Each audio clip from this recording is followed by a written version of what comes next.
And today we closed a very long chapter in our relations with Myanmar-Burma by lifting the political and economic sanctions. Only the arms embargo remains in place. In response to Burma's transition from military rule to a fledgling democracy, the European Union lifted all sanctions except for an arms embargo on the country. Burma, also known as Myanmar, borders two superpower giants, India and China, and is known for its rich natural resources. The EU lifted the sanctions on Monday, April 22, 2013, the same day in which Human Rights Watch released a report accusing the Burmese government for committing crimes against humanity and for the ethnic cleansing of Rohingya Muslims. In its report, HRW emphasizes the troubles that the Muslim minority has faced, particularly for the Rohingyas living in Western Burma, who have been displaced and taken refuge in camps. Ethnic violence is still an ongoing problem in the society. However, U Ye-tut, Burma's Deputy Minister of Information, dismissed the report, stating that it is biased and one-sided on his Facebook page. Reforms in Burma, also known as Myanmar, are far from complete, but the country has been getting international praises. The International Crisis Group is awarding Burma's President Thein Sein as well as his government with the Pursuit of Peace Prize, and critics worry that the former generals are lauded falsely while there continues to be ongoing human rights violations in the country. Today at Columbia University, there is a panel to discuss Burma's ongoing peace talks as analysts criticize the Burmese government for not doing enough to sustain Burma's transition to democracy.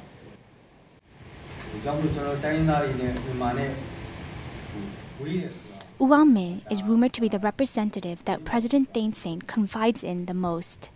While there were a lot of memorable attendees at Columbia University, from the Burmese government's cabinet to UN Special Advisor on Myanmar Vijay Nambia, students and critics got the best of Aung Min as he was given questions on the recent unrest in Burma.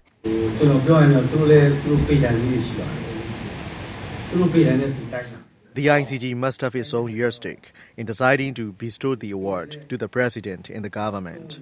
If we didn't meet their requirements, we wouldn't have been awarded.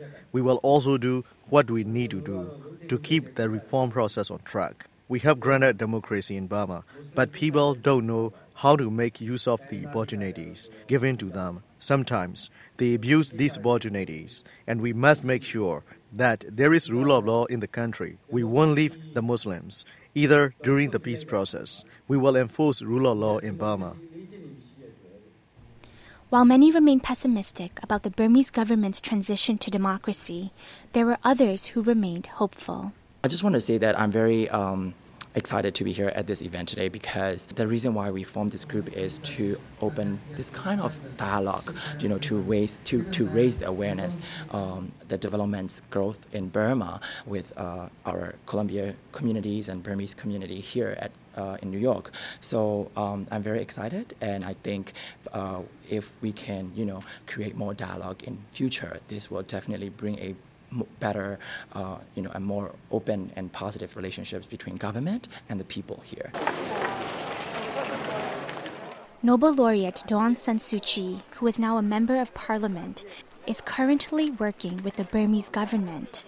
Aung Min clearly stated that Daw Suu will be making state visits together with the Burmese government in the near future. The government is also currently working on redrafting the constitution so that this once opposition leader may be able to compete for presidency in the 2015 elections.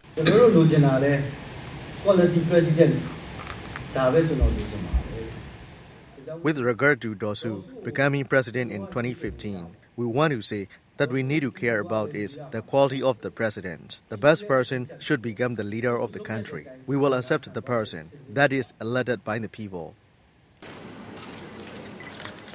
Amidst all of the praises and awards that Burma has been given for its small steps of change towards this fledgling democracy, one thing remains true.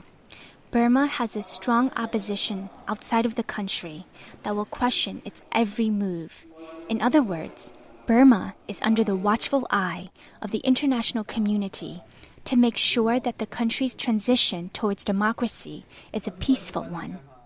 Even with criticism on Burma's reforms, Aung Min guaranteed that the Burmese government's shift towards democracy is indeed irreversible. Watching this dialogue at Columbia University gave me some sort of reassurance that Burma has a lot of work to do, but it still has hope. Kay Lin, Voice of America, Columbia University, New York.